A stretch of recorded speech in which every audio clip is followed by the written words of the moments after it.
A young professional, a food allergy, and one disgusting sandwich. Are you sure you're ready to brave my very own urban legend I call Hold the Mayo?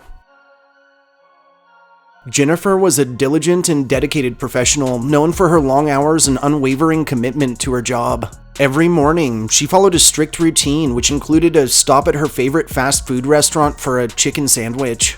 Due to her severe allergy to mayonnaise, she had formed a bond with one Jake, the cashier who always ensured her sandwiches were mayo-free.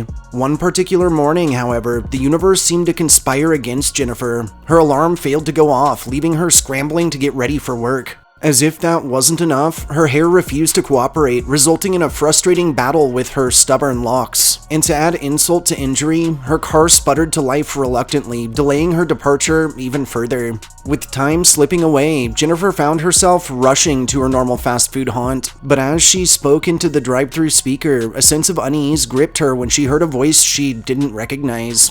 Inquiring about Jake, she was informed that he'd already clocked out for the day.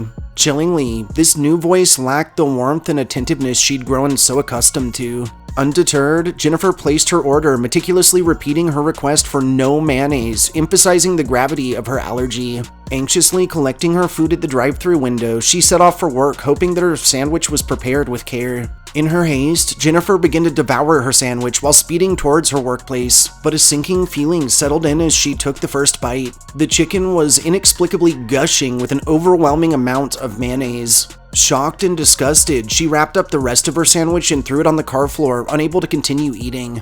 Jennifer knew what awaited her, a severe allergic reaction that would leave her incapacitated. With a heavy heart, she made the difficult decision to call her office and inform them of her inability to come in, after which she retreated to her home, awaiting the inevitable sickness that would follow. The allergy-induced illness that befell Jennifer was unlike anything she'd ever experienced before. A high fever ravaged her body, leaving her weak and delirious. Violent bouts of vomiting racked her core, stealing precious moments of consciousness. In her feverish state, time lost all meaning. When Jennifer finally regained awareness, she found herself disoriented and weak, struggling to piece together the lost days. Confused and desperate, she mustered the strength to return to work, hoping for some semblance of normalcy. However, upon arriving at the office, she was met with a cold and harsh reality. The 3 days of unexplained absence had cost her the job that she had dedicated herself to. Crushed by the news of her termination, Jennifer sank into a deep depression, her financial concerns mounting with each passing day.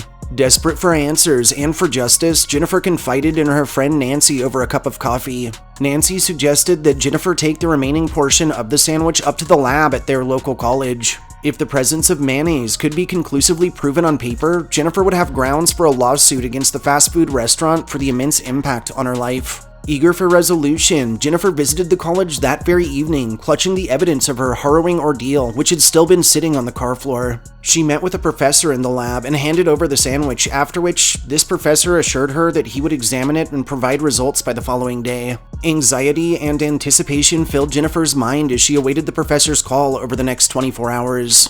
When the phone finally rang near lunchtime the next day, she felt a mix of hope and dread. Curiously, the professor's voice on the other end conveyed both good and bad news, and Jennifer braced herself, her heart pounding in her chest. The good news is, the professor began, his voice tinged with a hint of solemnity, the sandwich you've given me has no trace of mayonnaise on it whatsoever. Relief washed over Jennifer. At least her allergy hadn't been triggered due to the mistake by the fast food restaurant, but the professor's tone indicated that there was more to the story. The bad news, he continued, his voice growing somber, is what you bit into was not actually mayonnaise at all, but a particularly large abnormal growth or boil on the chicken. Ma'am, the substance you ingested was actually a large volume of highly toxic pus from within.